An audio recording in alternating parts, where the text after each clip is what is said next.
I was a journalism major in college, and one summer I went back to my sleepy little rural hometown in Maryland to work on the weekly newspaper.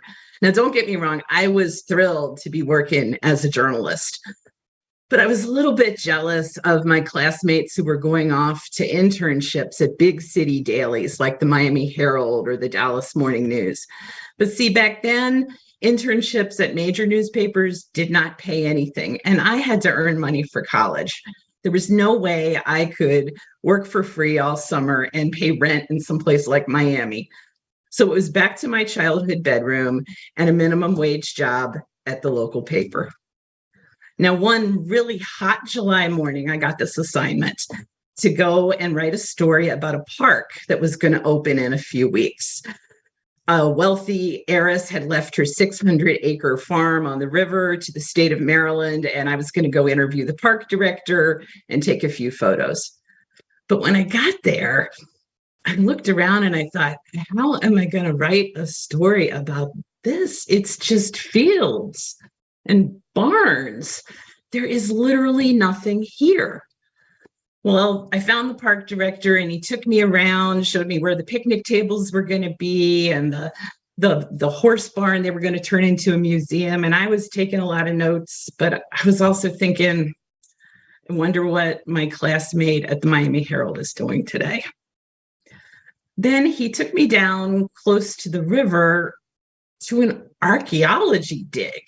And he told me that the land the park was on was this gold mine of archaeological treasures.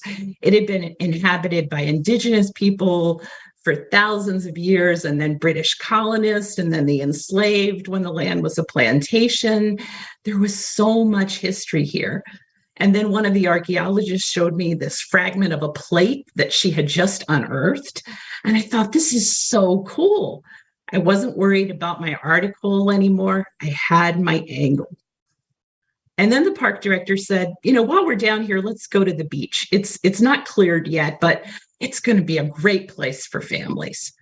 So we're walking on the beach and I'm trying really hard not to trip on the driftwood. And he's telling me about this pivotal battle in the War of 1812 that was fought just offshore, just where that sailboat is moored, where that couple is waving at us. And then we make our way down the beach, and the beach is starting to curve in into like a cove. And I'm writing in my notebook the names of the warships when suddenly he stops so fast I almost walk into him.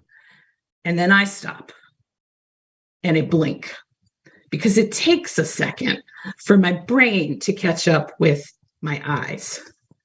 There on the sand, right in front of us, we have stumbled on this completely naked couple, and I'm just going to report it. They're copulating.